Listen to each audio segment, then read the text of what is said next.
एक राज है, एक ऐसा राज जो सीखने वालों और माहिरों के बीच एक लकीर खींच देता है। और मजे की बात यह है कि इसका टैलेंट से कोई लेना देना नहीं है। आज हम इसी राज को खोलेंगे और ये समझने की कोशिश करेंगे कि आखिर क्यों ज्यादातर लोग कोई भी नई चीज सीखना तो शुरू करते हैं, पर कभी बिगिनर लेवल से आगे ही नहीं बढ़ पाते।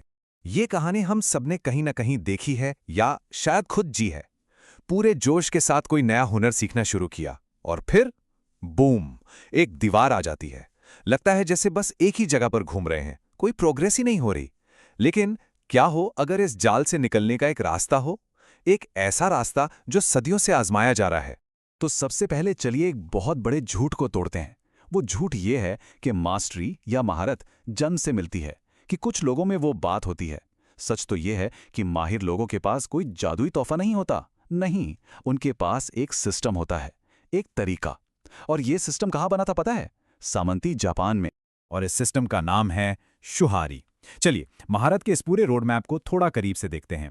शु, हा और री, बस ये 3 स्टेज हैं जो किसी को भी नौसिखिए से गुरु बना सकते हैं। शु का मतलब है नियमों को मानना, उन्हें प्रोटेक्ट करना, उनकी रक्षा करना। हा का मतलब है नियमों को तोड़ना, उनसे अलग होना। और री का मतलब है नियमों को छोड़ देना, उनसे भी आगे निकल जाना। तो सीधी सी बात है, पहले नियमों का पालन करो, फिर नियमों को तोड़ो और आखिर में नियम खुद बन जाओ। यही है पूरी प्रक्रिया का सार। पहले नकल, फिर एक्सपेरिमेंट और आखिर में कला खुद इंसान का स्वरूप बन जाती है। यह है मास्टरी का सफर। सवाल बस इतना है कि क्या कोई इस सफर पर चलने के लिए तैयार है? अब ये सब सुनने में थोड़ा फिलोसॉफिकल लग सकता है, तो इसे समझने का सबसे अच्छा तरीका क्या है? एक कहानी।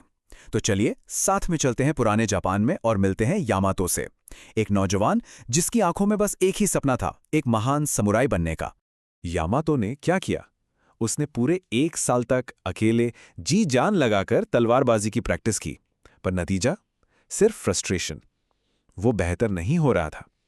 फिर एक दिन उसकी मुलाकात एक असली मास्टर से हुई और उस मास्टर ने जो कहा वो सुनने में बहुत कठोर था। उन्होंने कहा, तुम्हें लगता है कि तुम प्रैक्टिस कर रहे हो, पर असल में तुम अपनी गलतियों को और पक्का कर रहे हो। सोचिए कितनी बड़ी बात है ये। उसकी मेहनत उससे बेहतर नहीं बल्कि अपनी ही गलतियों में बेहतर बना रही थी। और बस यहीं से यामातो की असली ट्रेनिंग शुरू हुई। स्टेज 1, शू। गुरु ने साफ साफ कहा, इस स्टेज पर तुम सोचते नहीं हो, सवाल नहीं करते, कुछ नया करने की कोशिश नहीं करते, तुम बस पालन करते हो। मतलब अपना दिमाग पूरी तरह बंद कर देना था। अपना ईगो, अपना अहंकार, सब कुछ साइड में रख देना था। कैसे खड़ा होना है, कैसे सांस लेनी है, हर छोटी से छोटी चीज की बस नकल करनी थी।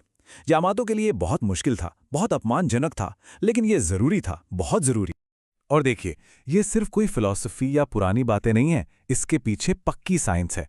जब हम किसी एक एक्शन को सही तरीके से करीब 1000 बार, हाँ 1000 बार दोहराते हैं, तो हमारे दिमाग के न्यूरॉन्स के चारों ओर एक फैटी लेयर बन जाती है, एक तरह का इंसुलेशन। ये बेसिकली आपके दिमाग में उस स्किल के लिए एक सुपर फास्ट हाईवे बना देता है। फिर वो काम सोचने वाले दिमाग से निकलकर बॉडी के ऑटो पायलट मोड में चला जाता है। मतलब सोचना नहीं पड़ता, वो बस हो जाता है। मसल मेमोरी जिसे कहते हैं। तो जब ये सारी बेसिक बातें यामातो की रग रग में बस गईं, जब वो बिना सोचे समझे सब कुछ सही करने लगा, तब वो स्टेज 2 के लिए तैयार हुआ। हाँ, यानी अब नियमों को तोड़ने का समय था। पर ये कोई बगावत नहीं थी, नहीं, ये नियमों के पीछे छिपे क्यों को समझने की कोशिश थी। उनके साथ एक्सपेरिमेंट करना था ताकि उनकी गहरी समझ पैदा हो। इसके लिए यामातो ने 2 बिल्कुल अलग अलग मास्टर्स से ट्रेनिंग ली। एक मास्टर थे जो नीचे झुककर बहुत ही सधे हुए डिफेंसिव स्टाइल सिखाते थे। दूसरे मास्टर एकदम उल्टे थे, वो ऊंची मुद्रा में विस्फोटक और आक्रामक हमला करना सिखाते थे। अब इस टकराव से क्या हुआ? इसने यामातो को ये देखने पर मजबूर किया कि इन दोनों अलग अलग स्टाइल्स के नीचे कॉमन क्या है, वो यूनिवर्सल सिद्धांत क्या है जो हमेशा काम करते हैं। तब उसे समझ आया कि पोस्चर चाहे ऊंचा हो या नीचा, असली पावर तो हमेशा जमीन से ही आती है। उसने तकनीक के पार जाकर सिद्धांत को पकड़ लिया। और फिर आता है फाइनल स्टेज, री, जिसका मतलब है छोड़ देना या पार चले जाना। इस लेवल पर कोई तकनीक नहीं बचती, कोई नियम नहीं बचते, वो सब गायब हो जाते हैं। ऐसा नहीं है कि वो उन्हें भूल गया है, नहीं, बल्कि अब वो स्किल उसकी पहचान का, उसके वजूद का हिस्सा बन चुका है। अब दिमाग लगाकर कुछ नहीं करना पड़ता, बस उस पल में जो सही लगता है वो होता जाता है। एक फ्लो स्टेट, एक सहज डांस। यामातो के गुरु ने उसे एक कहानी सुनाई थी, कैसे एक बार उन्हें एक 80 साल के मास्टर ने एक मुकाबले में बड़ी आसानी से हरा दिया था। और उस बूढ़े मास्टर ने कहा था, नौजवान, तुम बहुत सारी तकनीकें जानते हो, पर तुम अभी भी लड़ रहे हो। मैं अब लड़ता नहीं, मैं बस रिएक्ट करता हूं। उस मास्टर का कोई स्टाइल ही नहीं था। उनकी कला पानी की तरह थी, जिसका कोई शेप नहीं होता, पर वो किसी भी बर्तन का शेप ले लेती है। यही है असल में सच्ची महारत। ठीक है, तो एक पुराने समुराई की कहानी और आज के जमाने में गिटार सीखना या कोडिंग करना, कनेक्शन क्या है? सुनने में थोड़ा अजीब लग सकता है, पर यह शुहारी का सिद्धांत आज भी उतना ही काम का है। चलिए देखते हैं कैसे। कोई भी स्किल ले लीजिए। गिटार, शू स्टेज में किसी गाने को नोट फॉर नोट कॉपी करते हैं। हाँ स्टेज में कॉर्ड्स को मिलाकर कुछ अपना बनाने की कोशिश करते हैं, थियरी समझते हैं। और रे स्टेज में संगीत बस बहने लगता है। कोडिंग में भी यही है, पहले एक्सपर्ट्स का कोड कॉपी करते हैं, फिर उसे अपने हिसाब से बदलते हैं, और आखिर में लॉजिक दिमाग में अपने आप बनने लगता है। बिजनेस में भी पहले सफल मॉडल को कॉपी करो, फिर उसे अपने मार्केट के हिसाब से बदलो, और आखिर में मार्केट की नब्ज सहज ही समझ आने लगती है। ये पैटर्न हर जगह है। तो फिर आज के जमाने में लोग मास्टर क्यों नहीं बन पाते? सबसे बड़ी रुकावट पता है क्या है? हमारा ईगो।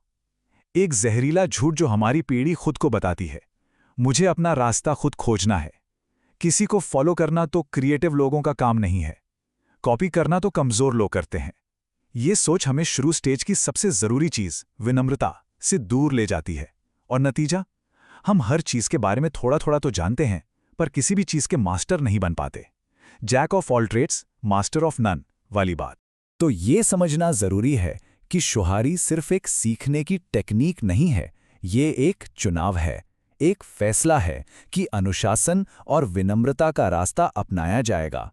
ये महारत की जो कीमत है, उसे चुकाने का एक संकल्प है। तो अगर कोई इस रास्ते पर चलना चाहता है तो रोड मैप क्या है? बहुत सिंपल है। पहला, कोई एक स्किल चुनो, बस एक। दूसरा, एक ऐसा मास्टर ढूंढो जो कम से कम 10 गुना बेहतर हो। तीसरा, अपना ईगो साइड में रखकर पूरी तरह से शू में डूब जाओ, सिर्फ कॉपी करो। चौथा, जब बेसिक्स पक्के हो जाएं तो हाँ में जाओ, दूसरे तरीकों को देखो, एक्सपेरिमेंट करो। पांचवा, ये समझो कि इसमें महीनों नहीं सालों लगते हैं। और छठा, बस प्रैक्टिस करते रहो, एक दिन री अपने आप आएगा। ये एक लंबी और मुश्किल यात्रा है, पर इसका जो इनाम है ना, वो सच में अनमोल है। तो आखिर में सवाल ये नहीं है कि ये रास्ता काम करता है या नहीं, ये तो हजारों सालों से काम कर रहा है, ये टेस्टेड है।